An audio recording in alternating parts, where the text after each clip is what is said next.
Hi guys, this is Katja with Creators Image Studio. I thought just a couple of days before we celebrate the new year, I'd share with you a way to do your nails yourself, more than just, doing them, just adding nail polish. So I thought I'd show you some fairly easy nail art, and nail art is, I think, a big word for what I'm doing because it's not really even that. It's more like doodling onto your own nails.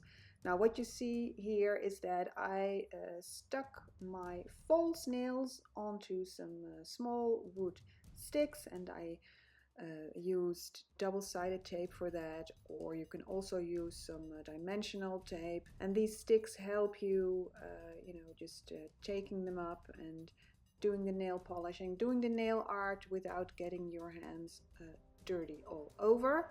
Now you see me on the top of the screen working with some masking tape, and I am masking the nails, and I'm doing that very simply, as you can see, just a simple piece of masking tape and just sticking it on. Now let's work on the first nail. I'm taking the purple nail polish here, and I'm using a gel polish by Sally Hansen.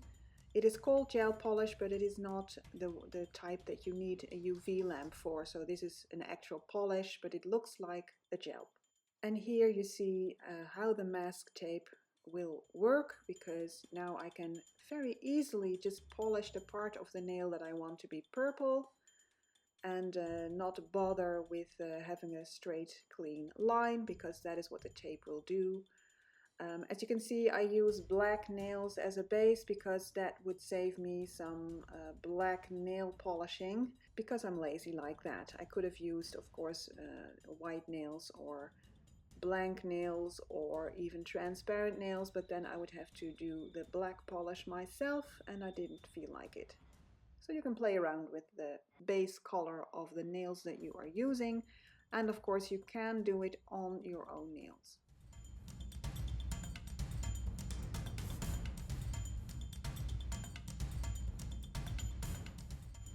And once you've done all of your nails, it's time to take off the masking tape. I'm using tweezers for that because otherwise the still wet nail polish would be all over my fingers and nails. So just simply use tweezers and just pull them off, and that's that. And let's look at the end result up close. Well, it's not really the end result, but more of the middle result of this project. But you can see the straight lines, and we will clean that up here and there, but it's a nice effect. Now for the next step, I'm using nail polish that is in a nail art jar, so it has a very fine tip, as you can see. And with that fine tip, I can use this nail polish sort of like a fine liner, like a pen. And I can draw onto the nails, and there are several brands that sell these.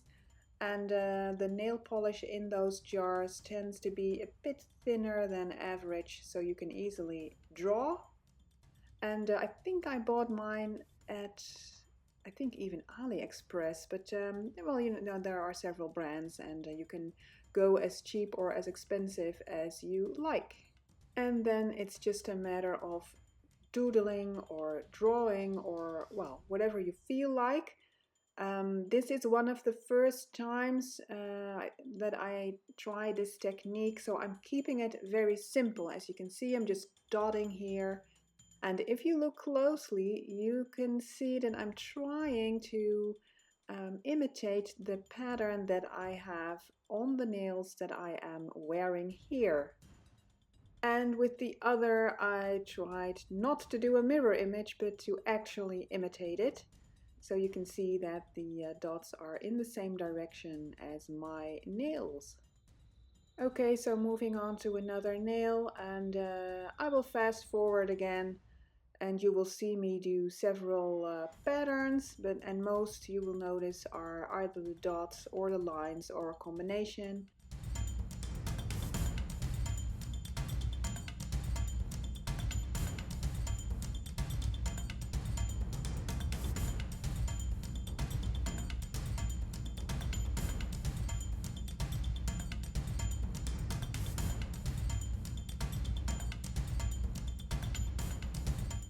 And here's the result after drying.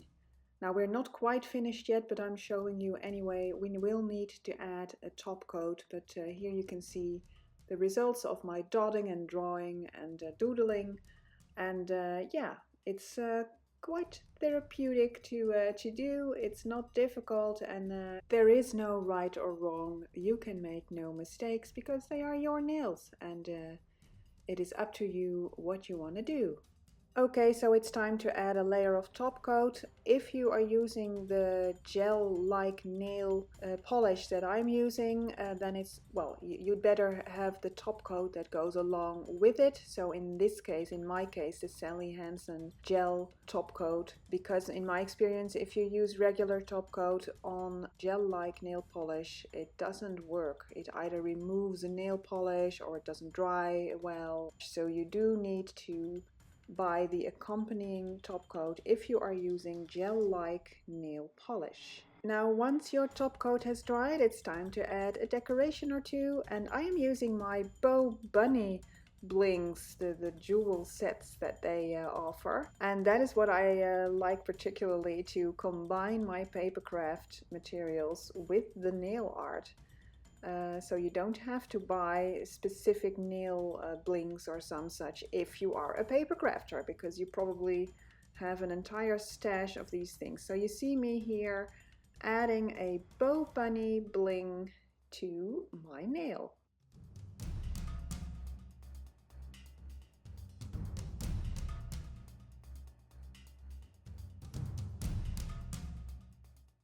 Now to get a somewhat better stick for the bling, I'm adding another layer of top coat, but I'm going around the bling, as you can see, because in my experience, if you go over the bling will lose its shine. It will be completely dull.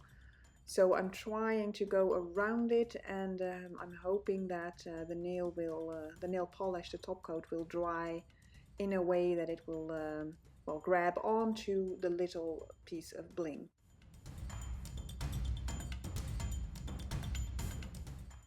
Now when everything is dry, you can remove the nails from the sticks, and yeah, they are ready to wear. And there you go, a lovely set of festive holiday nails. You can do this on your own nails, but I can't. I'm a right-handed person. I can't do it with my left hand, so that is why I use false nails. So those were my nails. I hope you enjoyed watching the tutorial and hopefully feel inspired a little bit to do your own. And next time there will be a papercraft video again. So thank you for watching, guys. Check the like and subscribe to my channel. Bye bye, thank you for watching.